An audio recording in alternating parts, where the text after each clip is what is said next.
dengan kemampuan kita.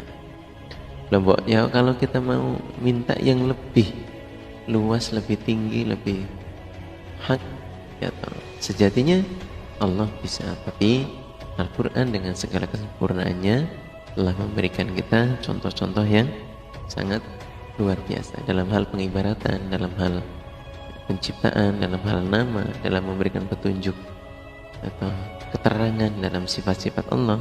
Itu sudah sangat luar biasa. Tinggal kita menjaga dan mengimaninya. Jangan sampai pudar. Kalau pudar, diingatkan lagi, ya, karena di sana bahwa ada jin dan bala tentaranya yang berupaya untuk membelokkan keyakinan dan keimanan kita. Berikutnya adalah ke-79. Kalimah al-barru, Allah zat yang maha baik. Allah adalah zat yang banyak kebaikannya dan merata juga menyeluruh kebaikannya, baik dalam hal perlakuan dan juga pemberian. Dalam hal Allah meramut terhadap hambanya dan juga dalam hal memberinya, baik terhadap semua penduduk bumi dan juga semua penduduk yang ada di langit sepanjang waktu, setiap saat, dari segala jenis kebaikan yang tampak, yang samar ataupun yang gamblang, kemudian yang batin itu juga Allah berikan. Allah maha baik sepanjang waktunya, terus menerus.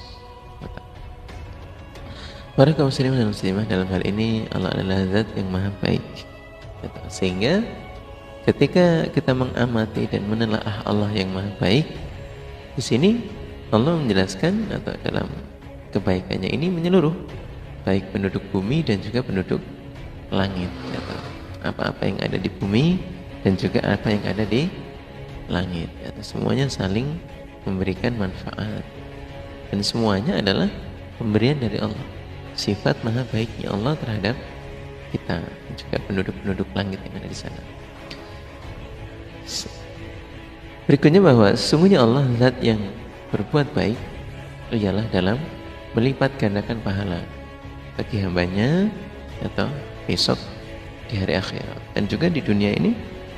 Ketika kita berbuat baik, utamanya di bulan Ramadan, Allah melipat gandakan pahalanya, sehingga apa yang kita dapatkan lebih dari apa yang kita amalkan bagi hambanya, dan juga memperbaiki orang-orang yang berbuat jelek pada Allah atau berbuat baik terhadap orang-orang yang menentang kepada Allah.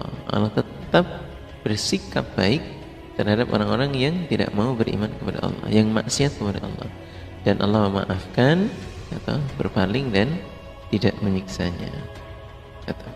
Para kaum muslimin dan muslimah yang berbahagia, cobalah untuk mengamati bahwa orang-orang yang tidak beriman kepada Allah itulah masih Allah tetap berikan waktu. Allah masih menunggunya untuk bertaubat. Allah masih memberikan kesempatan atau untuk bertaubat kepada Allah. Tidak seperti di zaman dahulu, di mana ketika umat tidak beriman kepada Allah kemudian langsung disiksa oleh Allah.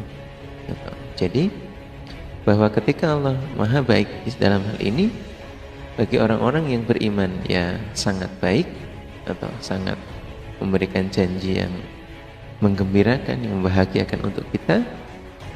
Begitu pula terhadap orang-orang yang masih berbuat maksiat kepada Allah, ternyata masih diberikan nikmat-nikmat selalu dan selalu. Allah tidak tergesa-gesa untuk menyiksa terhadap mereka, padahal ya Allah tentunya mampu. Para kaum muslimin dan muslimah yang kami hormati, dalam hal ini kita sangat bersyukur kepada Allah bahwa Allah membuat kita ada di dalam takdir keimanan. Allah memberikan kita takdir yang baik dalam menetapi iman kepada Allah. Karena kalau seandainya kita kemudian masih ada di dalam di luar keimanan, janji-janji Allah itu tidaklah akan keliru, tidak akan salah. Apa janjinya? Bahwa ketika orang-orang yang belum mendapatkan petunjuk dari Allah, belum atau menetapi keimanan, firman-Nya mereka digambarkan seperti halnya berada di tepi jurang, atau ketika mereka atau meninggal dalam keadaan tidak iman, itu sama halnya jatuh ke dalam jurang. Itu adalah sebuah gambaran. Bagi orang-orang yang oleh Allah diselamatkan dari tepi jurang itu, berarti sama halnya diberikan keimanan. Kalau nanti dia jatuh, tidak akan masuk ke dalam jurang itu, diselamatkan.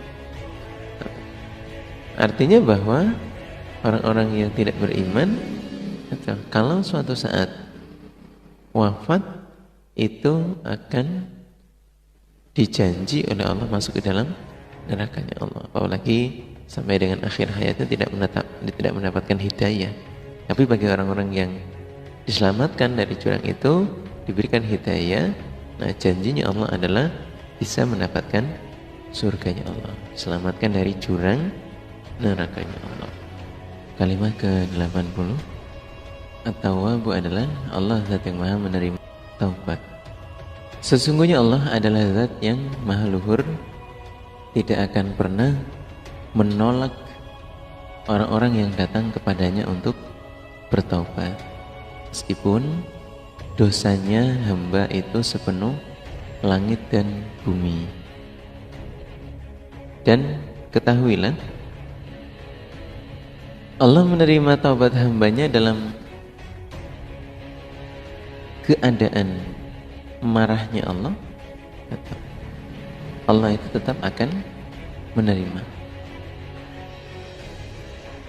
Kenapa hal itu terjadi? Karena sungguhnya Allah rahmatnya lebih mendahului, lebih mendului, lebih utama, lebih pertama kali diberikan pada hambanya sebelum Allah murka kepada hambanya yang berdosa, sehingga Allah tidak akan menyiksa setelah dia bertaubat kepada Allah. Jadi dalam sebuah riwayat disebutkan bahwa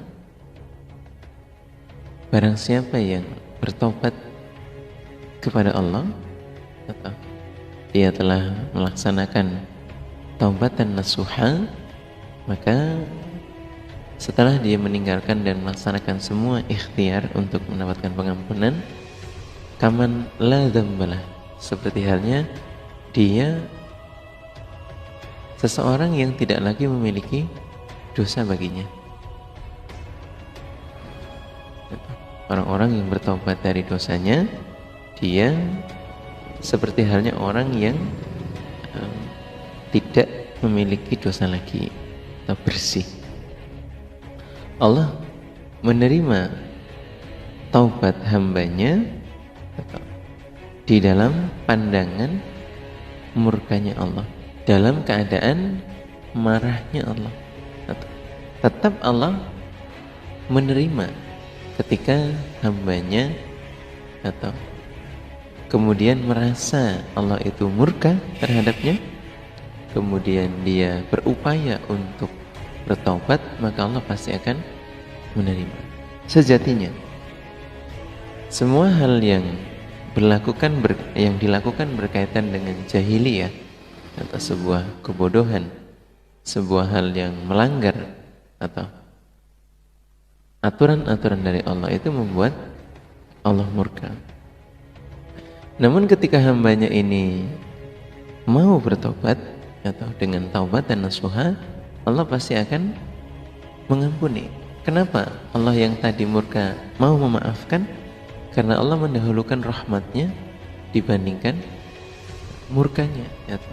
Terutama bagi orang-orang yang berdosa, atau ketika dia mau bertobat, Allah akan menerimanya. Kepastiannya demikian.